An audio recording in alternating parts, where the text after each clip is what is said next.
Welcome to great Kirikalan magic show. அலை கடலான திரண்டு வந்து ஆர்ப்பாட்டமே இல்லாமல் இங்கு அமைதியாக அமர்ந்திருக்கும் என் ரசிக பெருமக்களே, உங்கள் எல்லோருக்கும் என் அன்பார்ந்த முதல்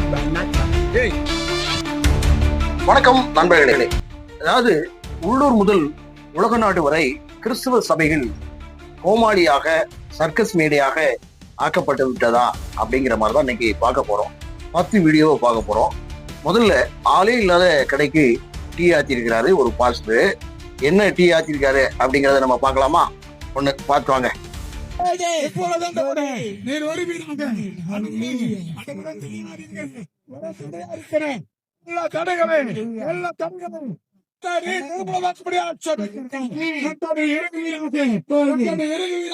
இந்த பாஸ்டர் வந்து எப்படின்னு கேட்டீங்கன்னா, முதலே ஆளை சேர்த்து இது பண்ணிருக்கலாம், வச்சிருக்கலாம்.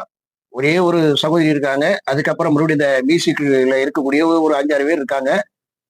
ஒருத்தர் மேல நின்றுட்டு, ஆண்டவரே இந்த இடம் முழுவதுமாக உங்களுடைய வல்லமை ஆக்கிரமிப்பு செய்யட்டும் அப்படின்னு சொல்லி ரொம்ப ஆக்ரோஷமா ப்ரேயர் பண்றாரு. பயங்கரமா ப்ரேயர் பண்றாரு. ஸோ அவருடைய இந்த ஒரு காரியத்துக்காக நாம ஒரு வெல்கம் பண்ணிடலாம். பட் இருந்தாலும் ஆட்களை சேர்த்துக்கிட்டு தானே ஜெபிக்கிறது நல்லா இருக்கும். இந்த வல்லமையாய் நிரப்பும் அப்படின்னு சொல்லலாம். சரி, அதுக்கு மேல இன்னொரு வீடியோவையும் பாருங்க. பேக்ல சேர போட்டிருக்காங்க, முன்னாடிலாம் ஆட்களை உட்கார வச்சிருக்காங்க. அது என்னங்கிறதையும் பாருங்க. అడిగే వాటి కంటే ఊహించే వాటి కంటే అడిగే. அதாவது இதையும் வீடியோ எடுத்து போட்டிருக்காங்க பாருங்க. இந்த 2 வீடியோவுக்கும் சேருக்கு வெறும் சேருக்கு உபதேசம் பண்றாங்கன்னு. ஏன்டா டே, கீழே உட்கார்ந்து இருக்கவங்கள அது ஒரு சேரை போட்டு எல்லாரும் உட்காருங்கப்பா அப்படின்னு சொல்லியிருக்கலாம். சேருக்கு ஒரு உபதேசமா? சரி, இதுதான் இப்படி இருக்கு அப்படின்னு கேட்டீங்கன்னா, சேரை அடிச்சு விசிறு அப்படியே ஒட்டைகிற அளவுக்கு 2 வீடியோ இருக்கு. 2 வீடியோவை பாட்டுவாங்க.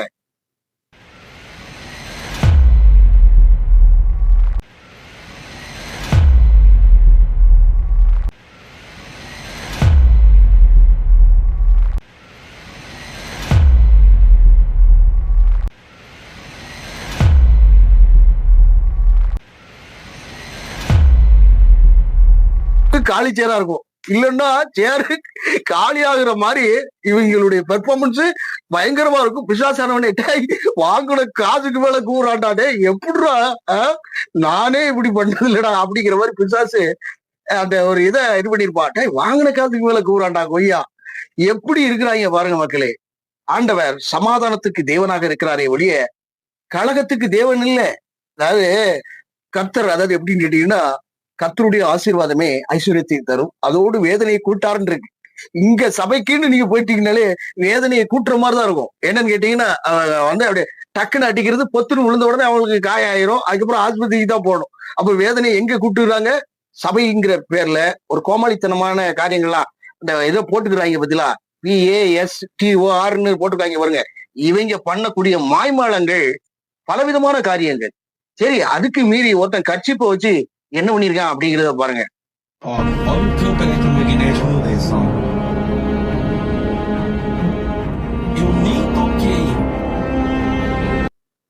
அதாவது கட்சிப்பை கிட்ட கொண்டு போறான்.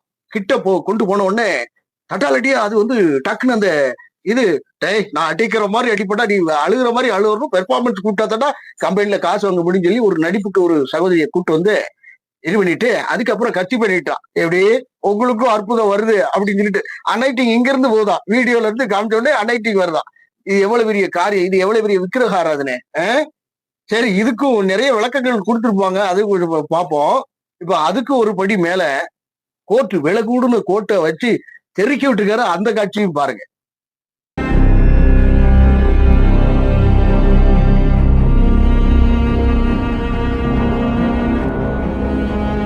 அதாவது விலை கூடின கோட்டை கையால் அடிச்சா செத்துருவடா, கோர்ட்டால் அடிக்கிறட்டான்னு சொல்லி கோர்ட்டால் அடிக்கிற பொட்டுன்னு அப்படியே இது பண்ணிட்டு வச்சுக்கிட்டு பல காரியங்கள். ஐயோ, வேட்டையில வந்து எப்படின்னு சினிமாட்டிக் வேவ் தான். அப்படி அடிச்சா லேசா தொட்ட உடனே டப்புன்னு போய் தெரிவிக்க விழுவான் பாத்தீங்களா.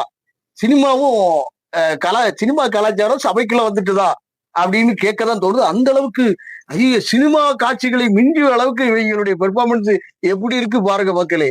சரி, இன்னொன்னையும் பாருங்க.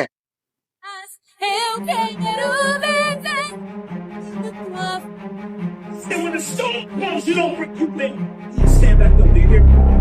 Because the same God that held you yesterday is holding you right now. அவனுக்கு என்னன்னு கேட்டீங்கன்னா பொம்பளையில இருக்கிற மாதிரியான இந்த பட்டாக்ஸ் கொஞ்சம் பெருசா இருக்கும்ல, அதே ஃபார்மேட்ல பொம்பளை உடைய போட்டு என்னன்னு கேட்டீங்கன்னா அவரி கபரிபா ஒவ்வொரி கபரிபான்னு போட்டு கீழ் செருப்பு வேற போட்டிருக்கான். அதாவது ஆணுடைய சட்டைய பெண் போடக்கூடாது, பெண் சட்டைய ஆண் போடக்கூடாது, அது அபாத்திரமான ஒரு செயல். ஆணுக்குண்டான ஆடைய ஆணுக்கு, பெண்ணுக்குண்டான ஆடைய பெண்ணுக்குன்னு இருக்கு. எப்படி பண்ணுதான் பத்தியலா? அப்போ வேற வசனத்தை வேறு விதமாக பிசாசானவன் காமிக்கிறான்னு தெரியுதா இல்லையா? இது எவ்வளவு பெரிய மாய வித்தைங்கிறது உங்களுக்கு தெரியுதா தெரியலையா?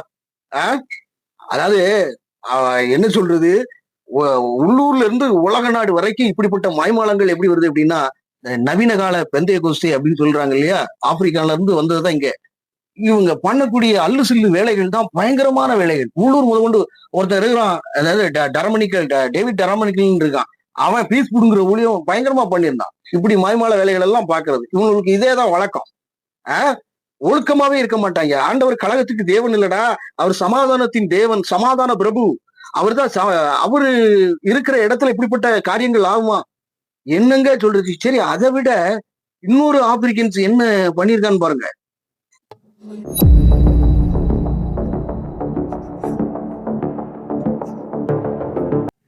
பாருங்க, கீழ் செருப்பு போட்டு பொம்பளை ட்ரெஸ்ஸை போட்டு அநாகரிகமான கேவலமான ஒரு காரியத்தை சபைகள்ல கொண்டு வர.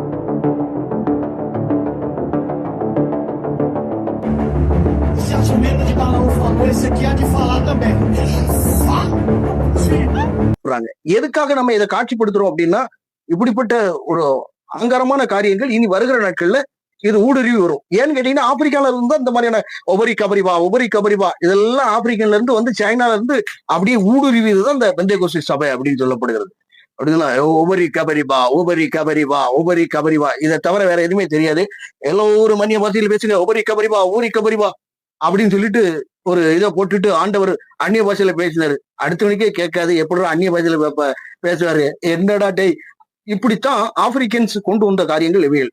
சோ இது நாளடைவில் இந்தியாவுக்குள்ள வரும், அது ஸ்பெசிபிக்கா தமிழ்நாட்டுக்குள்ள வரும். வந்துருச்சு. ஒரு சிலர் இருக்கிறாங்க, அவன் என்னைக்காவது மாட்டுவான்னு நான் வச்சிருக்கேன். அவன் சீக்கிரமா மாட்டுவான், அவன் ஏதாவது ஒரு இதுல மாட்டுவான். கண்டிப்பா ஆண்டவர் அவனை வெட்ட வெளிச்சமா ஆக்குவாருன்னு நான் சொல்றேன். சரிங்களா? அவங்க மேல கண் இருக்கு, எனக்கு தொடர்ந்து கண் வைத்துக் கொண்டே இருக்கிறேன். சரியா? சரி, அடுத்தது இன்னொரு வீடியோவை பாருங்க.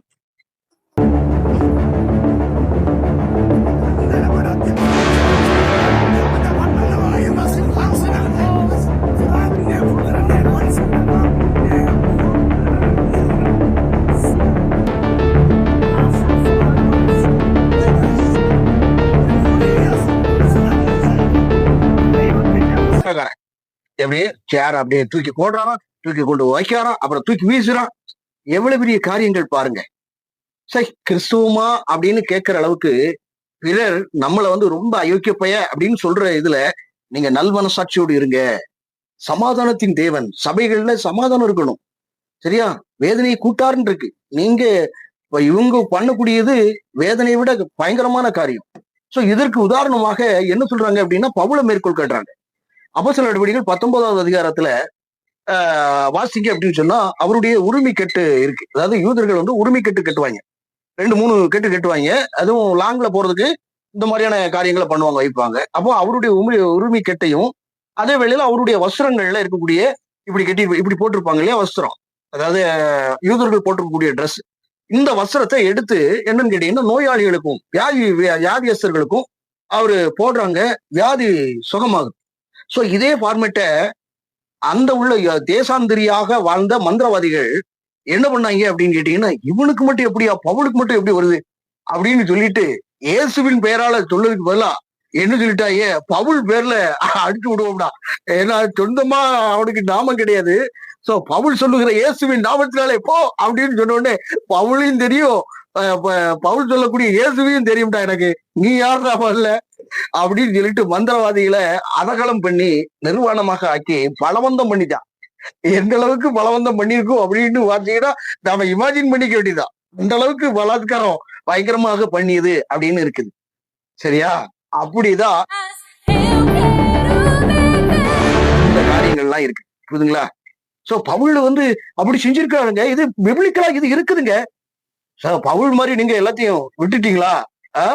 கேக்குறாரு, பரிசுத்தமா வாழ்றீங்களா? நீதியா நடக்கிறீங்களா? எத்தனை பேருக்கு இது பண்ணீங்க வச்சீங்க? பல கோடியை அவர் விட்டு வந்தாரு. யாரு?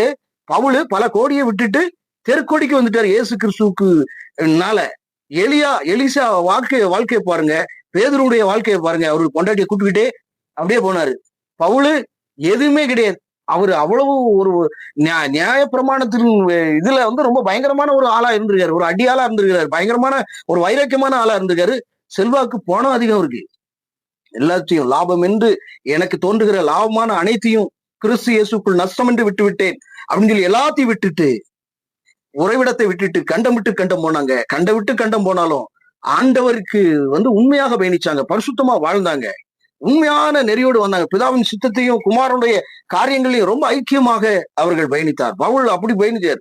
ஒவ்வொரு நேரமும் கொரிந்தியர் பட்டத்தில் பாத்தீங்க அப்படின்னா, நான் பசியா இருந்தேன், நான் ஆகாரம் இல்லாத இருந்தேன், நான் அநேக காரியங்கள்ல ரொம்ப வேதனையா இருந்தேன், பிறருக்கு பார்த்தா குப்பையா தெரிவேன், அந்த அளவுக்கு மோசமான இதான ஒரு கவலையில இருந்தேன், ரொம்ப கஷ்டத்துல இருந்தேன், சாப்பிடாம இருந்தேன், நிர்வாணியாக இருந்தேன் அப்படின்னு சொல்லி பல காரியங்கள். அதே போல கடல் மார்க்கமாக நான் அவ்வளவு கஷ்டப்பட்டேன், அவ்வளவு நஷ்டப்பட்டேன்ப்பா. காற்றினாலும் மனுஷனாலையும் துஷ்ட மிருகங்களினாலும் நான் ரொம்ப ஃபீல் ஆயிட்டேன்ப்பா, ரொம்ப சங்கடமா இருந்தேன் அப்படின்னு சொல்லி இது பண்ணாரு. நீங்க அப்படி இருக்கீங்களா? உங்கள்ட்ட எல்லாம் கேள்வி கேட்கிறேன். துபாக்கூர் பாஸ்டர்களா, நீங்க இந்த மாதிரியான காரியங்களை இதை காட்சிப்படுத்துற வேலை காட்சிப்படுத்தினாலே ஆண்டவருடைய வல்லமையை, ஆண்டவருடைய சத்துவ காரியத்தை ஒருத்தன் படமாக்கிட்டானாலே, படம் போட்டு காமிக்கிறானாலே, அவன் வேற படம் போடுறதுக்கு, பணம் என்கிற காரியத்தை போடுவதற்காக, உங்களிடம் கையாடல் செய்வதற்காக இப்படிப்பட்ட மாய்மால காரியங்களை செய்யறாங்க. அதுதான் உதாரணம். மந்திரவாதிகள் என்ன பண்ணுவான்? பணம் தச்சன பைசா கொடுத்தாத்தான் அவன் வித்தையை காட்டுவான். அதே ஃபார்மேட்ல வித்தையை காட்டி படம் போட்டு இப்படிப்பட்ட நபர்கள் எல்லாம் வருகிறாங்க. இங்கேயும் தமிழ்நாட்டுல ஏகப்பட்ட பேர் இருக்கானுங்க இப்படிப்பட்ட மாய்மால வேலைகளை. இவன்ட்ட என்னமோ அற்புதம் இருக்கிற மாதிரி ஒரு 10 பேரை வச்சுக்கிட்டு இப்படி கோட்டை இது பண்றது வைக்கிறது, இதுதான் வேலையா வச்சிருக்காங்க. இதெல்லாம் ஆகாத ஒரு படிப்புன்னு. பவுலை கம்பேர் பண்ணணும்னா பவுல் மாதிரி நீங்க வீட்டை விற்கணும், வீட்டை வித்துறணும், எல்லாம் வித்துறணும், காரை வித்துறணும், எதுவுமே இருக்கக்கூடாது. அப்படி இருந்தா மட்டும்தான் ஆண்டவர் இருப்பாரு. சரியா? பரிசுத்தமா வாழணும். ஆனா நீங்க அப்படி வாழ்றதுல எல்லாம் ஒவ்வொருத்தன் ரொம்ப மோசமா நடக்கிறான், மோசமான பேடியாளுத்தனமாக வாழுகிறான். அப்படிப்பட்டவர்களிடத்தில் ஆண்டவர் இருப்பாரா? கிடையவே கிடையாது. பாவத்தை செய்யும் பொழுது நீதிமானாக இருந்து பரிசுத்தமானாக மாறிவிட்ட ஒருவன் பாவத்துல நிலைச்சிருக்கான்னா ஆண்டவர் அருவருப்பார். போங்கடா அப்படின்னு சொல்லிட்டு, பொல்லாத செயற்கைக்காரர்களே, அக்கிரம செயற்கைக்காரர்களே அகன்று போங்கள் அப்படின்னு சொல்லுவார். சோ இதெல்லாம் அக்கிரம செயற்கைக்காரர்களுடைய பணிகளாக இருக்கிறது. நாம் விழிப்புணர்வுக்காக இந்த பதிவை காட்சிப்படுத்தி இருக்கிறேன். ஓகே, வேற ஒரு பதிவு. நன்றி.